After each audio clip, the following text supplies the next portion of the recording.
Can we just have a Jaylen Brown conversation? Because the place to go, the real reason that they're here, right, is the Celtics rolled over a little bit again and didn't have answers here. And I think from the Brown perspective, it can't be separated from Tatum getting hurt. And I think if this game showed us anything about Jaylen Brown, to me, it is the limitations of what he can realistically be asked to do in a situation when he's not a supporting player, making others better by doing what he does, filling in the gaps. If he has to be uncomfortable, he just doesn't have enough there. The ball had to be in his hands, and it's just not going to happen. How many turnovers did he finish with? Is it 8, 9? 8. 8 turnovers when your best players goes down. That's not how great teams are typically constructed. When one guy goes down, nobody's good enough to fill that in. You can't have that big of a weakness with your 2 best players. They should be able to step up for one another. Jaylen Brown was an all-NBA player, and deservedly so, in the regular season. But you see what happens with him when the game has gotten in half court, and as you pointed out, Tatum not being at his best and clearly bothered by that ankle. How many times in this game do we see Jaylen Brown play careless basketball? I mean, twice in the fourth quarter or late in the game when this theoretically was so competitive. He has the play in the corner where he just goes left and it's just a free takeaway for Miami. Yeah. And the other one where he just doesn't feel Jimmy Butler coming on his hip and Jimmy pokes away and goes in and you immediately call a timeout. He made so many and the 3 that I was just that just got us here, which was just a pull-up 3 with 15 seconds on the clock at one of the last possessions where they actually realistically had a chance to get back in the game. He had over half of his team's turnovers. Over half. Mm-hmm. He was not he is not in this game and really a lot of the series, not at the level you need to be if you're going to overcome a Tatum ankle injury and Tatum not showing up like he did in Game 7 against Philly. He just wasn't in it's Brendon. What I think really would bother me if I am Boston with Jaylen, what I think would really irk me if I'm looking at what he is. This is a guy that is going to be due a massive, massive contract here shortly, and in the biggest game of your season, was careless with the ball over and over and over again. I don't think he was careless with the ball. I think he can't dribble the ball in a way that a primary offensive creator should be able to do. I just think that sounds so awful, but it's at a certain point, it's just true. He can't do that. It's a skill he doesn't have right now. Yeah, and I think the other. Let me rephrase this then. I think that's a correct point. What Jaylen is, or is not, maybe is a better way to put it. It feels like there is built-in limitations to how good your team, if he's going to be your clear number 2. He is not an all-ball creator. He is just not an apex on-ball creator. There are times where it works. There's times against smaller defenders and in the regular season and against poor defenses where he looks better at it. Yeah. I think we talked about on the show how his handle has looked better. But at times in this game, when Tatum had picked his spots, hits and threes and things, it worked. The second best on-ball creator for Boston in this game was Derek White. If Jaylen Brown is going to get this contract, if Jaylen Brown is an All-NBA guy and is all these things and is just worth every penny and stuff, he can't be that. That is just a really tough place to be for what he is. And if Jaylen is just a little, even just a margin, has four turnovers instead of 8, which 8, by the way, more than the other 4 starters combined. Just bad, over half. This feels like a game that could have been closer if there's just a little less sloppiness from Jaylen. The question then is, right, the reason I think you make the distinction that he can't rather than that he was just careless or made mistakes is that... Look, and can't, we should say, I think can't in these situations, I think saying absolution in these things is I think always a little bit unfair, but I think it is the context of him doing it at this moment in the series, it doesn't feel like he can fully do it. The reason that I feel comfortable going far enough to say can't is that this is exactly what happened in the finals last year. That's the reason that they already lost the series. It's just the scouting report on him. I mean, you pointed out how Jimmy was able to just, swipe it from him multiple times, and the reason that that's the case is because it's out. The book is out. So yeah, can't maybe is a little bit aggressive. Whatever. I think the way that I put it a second ago is what's fair. He can't do it at the level that a secondary creator on a championship team needs to be able to do it. And that I think is fair. What I would say is it's such a symbol of just where their team is, because what I was going to ask you is like, well, if he didn't, if he had fewer turnovers, what's the other outcome? Because I think the other outcome is he took tons of shots as well. So it's not like he was always turning the ball over. He also took 10 more shots than anybody. And then it's like, well, then a lot of the time you would say, okay, well, even a simple like draw a, one, what is it? One dribble and a good decision, right? That's like the cliche phrase that people use when you're just catching the ball and getting into the paint. Usually a simple pass is going to at least create some kind of opening.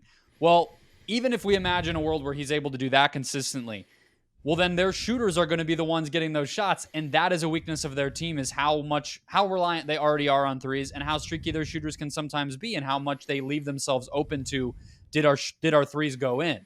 And so then it's like, well, then you're just kind of back to a different issue with this team. And I think, the contract is obviously going to have plenty of time to be sorted out. And you and I are going to talk about it plenty. But I think that is a valid thing to bring up, because it's like, it wasn't just limitations of Jaylen. It's limitations of Jaylen on this team in this Celtics situation.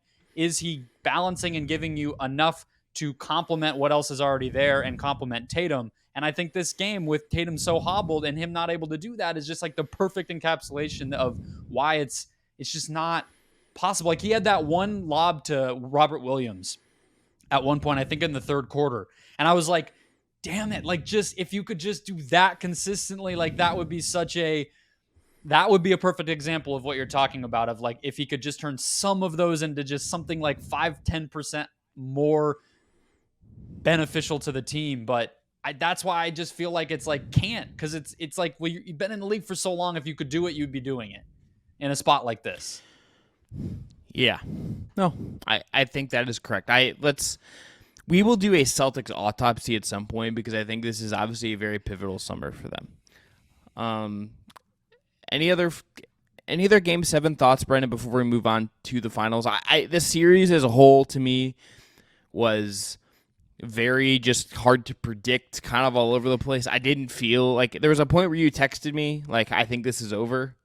And I think in my heart and heart if I agreed, and I also was like, I wouldn't be surprised if Boston just like pulled some bullshit out of the pocket. They kind of did, and just, like they cut it back to like 15 after that, and it felt like it might be interesting again. I do have one more thing. I think we should talk about Butler and Tatum a little bit more, because you had texted me something while we were watching of Tatum's injury, and we were debating whether it's actually realistic that they could have benched him. And I think on the whole, he played well enough, and he had enough spots where, whether it was the 1-3 he made in a key moment, or he was able to get to the mid-range pull-up once or twice, he was passing well, even if he wasn't actually creating offense for himself consistently. Like, as far as a guy with a sprained ankle goes, I think he gave you, this was better than like James Harden with the hamstring stuff in that 2021 Brooklyn-Milwaukee series, where Harden's just like camped out at the free throw line because he couldn't move. Like, this was not that. And I was disagreeing with you that they couldn't bench him. I was like, yes, you can, if he's going to hurt your team. I don't know what the better option would have been, because Brogdon was active in this one, but he didn't play well, and they went to Hauser, and like they didn't really have another guy. So maybe there was no way to do it. But the reason that I actually come down and end up agreeing with you is because Butler's ankle was fucked as well. Butler also was playing on a bad ankle, and so you can't take like that like confidence pride hit of like, that guy's doing 12 of 28 with 7 rebounds, 6 assists, and 28 points in a closeout game, but I'm going to hit the bench because I'm too hurt. But that's like such a Game 7 thing, that these guys were both just like on their absolute last gas, and somehow just like one guy had to do it, and he did, and now Miami won. Yeah, I want to say something about Tatum. I don't come away from this series or these playoffs like really feeling any worse about Tatum in any way. I think there is some variance built into what he is and the way he plays that I think can be very frustrating. I think that is absolutely true. I also think the way that he played in Game 7 against Philly, I think down the stretch of Game 6 against Philly, The last couple games had some really big moments, and the toughness to play through that ankle tonight. I don't come away from this playoff run for Boston and it ending in a poor way thinking that's the guy that, like, you know, I'm unsure about that guy. There's obviously room for improvement. I think some tweaks to how he plays and the shot diet I think would serve him well in a playoff setting. And I think kind of build in some more variance to that Celtics offense. I think that's one of the things I would be looking at if I'm them to kind of retool for next season. But I don't come away from this playoffs really feeling weird about Tatum. I feel it's about, okay, like how do we best support Tatum going forward, and is Brown at the small GDP of another country the right way to do that? Yeah, I don't feel any differently about Tatum, but I also don't feel better, which you would have made. No, I don't feel better. Right? Like, I mean, he still kind of needs to fill out the mid-level scoring and the passing, and that was what we said coming off of last year. So I feel like I would have liked to feel even better, even if they lost in the same way. Say they lose Game 7. Well, he hasn't really like made me feel like, okay, he's 5% better than he was this time last year, which is a problem because he's also getting to the prime age like Brown is. Yeah, and also next summer his money. Let me ask you a follow-up to that. Did you feel differently after Game 7 against Philly? Like, did you feel differently about him after that game? I felt like it was a huge moment in terms of having the poise and especially with how many questions there are about like their togetherness and kind of like stick-to-itiveness. Just like after Game 5, it could have been over, and it wasn't. Mm-hmm. And he was the one who put them on their back in the fourth quarter of Game 6 and then all throughout Game 7. But basketball-wise, like the way he went about doing that, I know he can make pull-up threes over 7-footers that are slow. Sure. So it's like what he did against Joel Embiid to get to 51. I know that wasn't the only buckets he made, but like that was kind of the big thing. That's like, well, you've been doing that. You know what I mean? So obviously it's huge. Like he has the record for most points in a Game 7. Like I sound like an idiot criticizing it, but if you're asking me like long-term or building the team, I don't necessarily feel like, oh, he unlocked that. I don't think there's a thing you could say that about. I think that's right. I think I think maybe if there's anything I do feel better about with Tatum is that I think that not shying away from taking on the responsibility after games, the way he started Game 6 and then that bleeding into that Game 7, I think reflects really well on him. And I think just playing through the ankle reflects on him. So like that would give me hope that it's like you adjust some of these things. And I think like it's funny because it's a couple of years ago there was like him talking about Kobe and that like there could just a little. I've kind of come back around on mid-range stuff, Brendon. Like, I think it's just like a useful tool in your bag. As much as we fetishize three-pointers and like it's rims and it's shots at the rim and it's threes and like that's like the modern shot diet, especially in the playoffs, there's such a need to play in the in-between space. Yeah. And draw fouls. And I think Tatum, if there's a thing that he, as well as Joe Mazzulla, orchestrating the offense and tweaking the formula for next year, that is where I would go for them. Like, honestly, like it probably won't be fun for Tatum, but in addition to Kobe tape, maybe like watch some Jimmy Butler tape. That's just cruel. You can't make him watch. Give him some MJ stuff, or there's better. There's more examples. Well, I won't. But if there's a world where someone could send like the commercial with NECA and Jimmy for like a Michelob, someone could send him, Jason, a cold Michelob, across the barn, be like, hey, watch some Jimmy tape. Maybe you one day too could own a very expensive coffee company and have Michelob ads. Yes, I think any of those guys who have honestly started their game from the mid-range and actually rounded it out from there, he's in the opposite direction, but it's needed. We can get to the finals here. Book would be another one that I would be like, sure. Book understand, but just Book is at that age and like they have a similar like ability to play different speeds, and I think he could just be like Book understands like the value of like those of the mid. And that's the thing, is like Tatum has the footwork and the patience and kind of like he has the size, and he has the size. Nobody's going to contest his shot if he actually has an approach to get to it.